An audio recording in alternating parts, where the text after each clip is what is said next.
শুধু পানি, পানির শক্তি আরো বেশি। সে কি?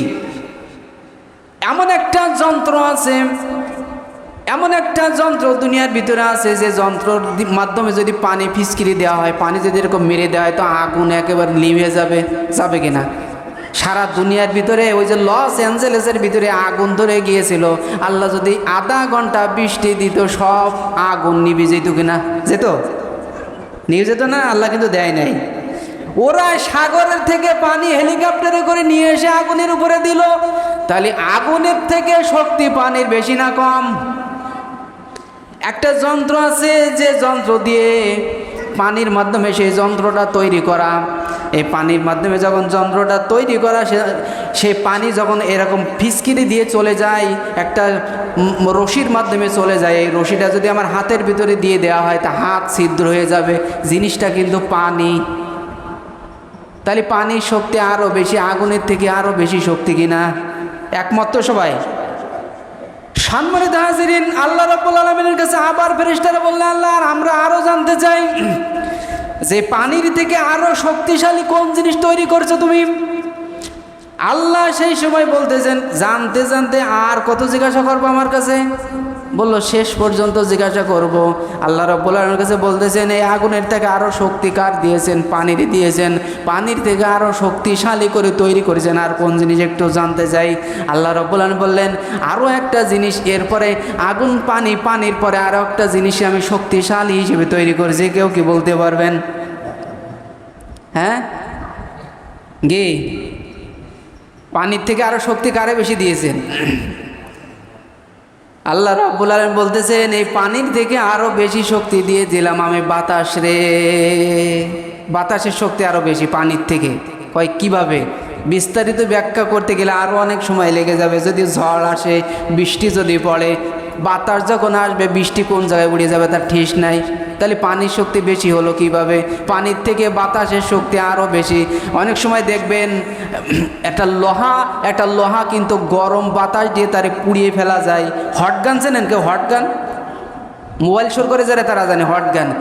ওই হটগানের ভিতরে একটা গরম বাতাস আছে, সেই বাতাসটা যদি কোনো লোহার পরে ধরা হয় তো লোহা গলে পানি হয়ে যাবে। আর পানির পরে যদি ধরা হয় তো পানি নিঃশেষ হয়ে যাবে। তাহলে বাতাসের ক্ষমতা আরও বেশি না কম? আরও বেশি। আল্লাহ রাব্বুল আলামিন বলতেছেন, আল্লাহ রাব্বুল আলামিনের কাছে বলতেছেন যে এর থেকে আরও বেশি শক্তি দিয়ে আপনি কারে সৃষ্টি করেছেন? আল্লাহ রাব্বুল আলামিন বললেন, এর থেকে বেশি আরও শক্তি আর একটা জিনিসটা দিয়ে দিয়েছি, সেটা হলো আসমান। এই আসমান আমি সব থেকে বেশি শক্তি দিয়ে তৈরি করেছি। এর থেকে বেশি শক্তি আর কারো আমি দিয়ে তৈরি করে নাই। ফেরেশতারা সেই সময় বলবে, আল্লাহ গো আমি আরও একটু জানতে চাই, আমরা আরও একটু জানতে চাই, আসমান যে সৃষ্টি করেছেন এর থেকে আরও বেশি শক্তি আপনি কারে দিয়ে সৃষ্টি করেছেন? আমরা আরও একটু জানতে চাই। আল্লাহ রাব্বুল আলামিন সেই সময় বলবেন, এই আসমানের ভিতরে যত আসমান আছে এর থেকে বেশি শক্তি আমি দিয়ে দিয়েছি তোমাদের। কাদের? ফেরেশতাদেরকে দিয়ে দিয়েছেন। অর্থাৎ ফেরেশতাদের শক্তি সব থেকে বেশি। বোঝা গেল তো? সম্মানিত হাজিরিন, এরপরে ফেরেশতাদের কাছে আরও উদ্বিগ্ন হয়ে গেল, আরও জানতে আরও ইচ্ছা করলো যে আমরা তো সব থেকে বেশি শক্তিশালী, আমাদের থেকে আরও বেশি শক্তিশালী কাউরে বানাইছে কিনা একটু শুনিয়ে দেখি। ফেরেশতারা সবাই আবার আল্লাহর কাছে বলতেছেন, আল্লাহ গো আরও একটা জিনিস জানতে চাই। বলে কোন জিনিস?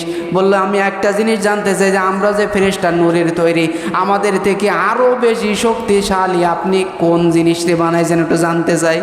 আছে না নেই? আছে? কে বলতে পারবে? হ্যাঁ কে বলতে পারবে? সম্মানিত হাজিরিন, আল্লাহ রাব্বুল আলামিন ফেরেশতাদের কথা শুনে বলবেন, আরো কি জানতে চাও? বলা হ্যাঁ আমরা আরো জানতে চাই, আমাদের থেকে বেশি শক্তি আপনি কারে দিয়ে তৈরি করেছেন আমরা একটু জানতে চাই। আল্লাহ রাব্বুল আলামিন বললেন, আমি আর কোন জিনিস তোমাদের থেকে বেশি শক্তিশালী করলাম এই কথা বলার আর বলা বাহুল্য আর কিছু নাই। আমি আল্লাহ রাব্বুল আলামিন এর থেকে বেশি শক্তি দিয়ে তৈরি করেছি আশরাফুল মাখলুকাত, দুনিয়ার ভিতরে মাটির মানুষ। একটা মানুষের মুখে সুবহানাল্লাহ বের হয়নি। হ্যাঁ ওরা ঘুম পল্টেছে।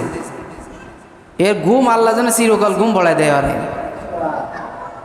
মানে এত সুন্দর একটা কথা এই শুনে সুবহানাল্লাহ বলতে মনে চাইল না। আল্লাহ শুকরিয়া আদায় করবে, তাও মানুষ এত নেমো খারাপ তা বললে না। আল্লাহর খায়, আল্লাহর পরে আল্লাহর নিঃশ্বাস নাই, আল্লাহর সব কিছু করে, শয়তান আল্লাহর সাথে বেঈমানি করে। এই মানুষ মানে বেকায়দা খারাপ এই মানুষ, মানে বলতে নেই। আচ্ছা, নিঃশ্বাস নিতে একটা মানুষের দিনে কত খরচ হয় জানেন? আইসিইউতে যান, কত খরচ হয়? 20 থেকে 40 হাজার টাকা একদিন বেঁচে থাকার জন্য শুধু নিঃশ্বাসটা নিবেন।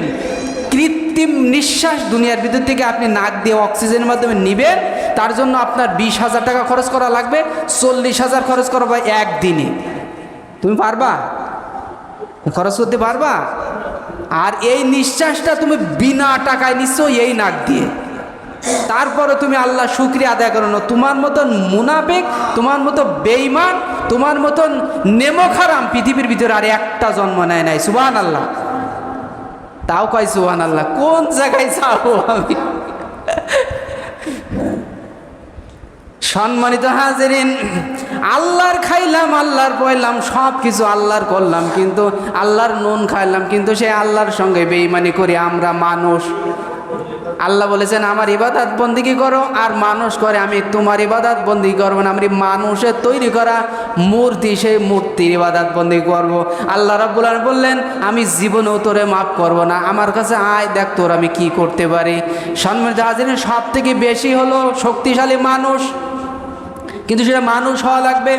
এরপরে আল্লাহ রাব্বুল আলামিন বলতেছেন দুনিয়ার মানুষ, তোমরা যত অন্যায় করেছো, যত পাপ করেছো না কেন, আমি আল্লাহর কাছে তুমি যদি তাহাজ্জুদ নামাজ পড়ে আমার কাছে কিছু চাও, আমি আল্লাহ রাব্বুল আলামিন জীবনে যত অন্যায় করছো সব অন্যায় আমি আল্লাহ তোমারে মাফ করে দেব।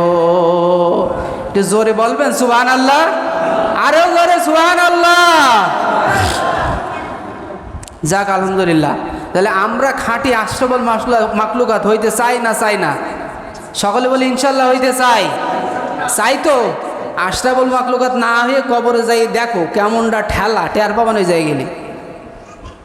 দুনিয়া চিরকালের জন্য না। আমার দাদা এই দুনিয়ায় 50 বছর বেঁচে গেছে, তার আগে আমার পদ্মাদাও 50 বছর বেঁচে গেছে, এরপর কিন্তু তারা নেই। আর আমিও মনে করো 50 বছর বাঁচবো, এরপরে আমিও কিন্তু থাকবো না, আমারে যাওয়া লাগবে। তাহলে তুমি কিভাবে থাকবা চিন্তা করে দেখো তো। তোমার মনে বিবেকের কাছে প্রশ্ন আসে না যে আসলে 50 বছরের জিন্দেগি, তাহলে পরকালের জন্য কিছু করি, তার আমার পরকালের জন্য কিছু করার জন্য রাজি আছি তো সবাই ইনশাল্লাহ? সকলে বলি ইনশাআল্লাহ।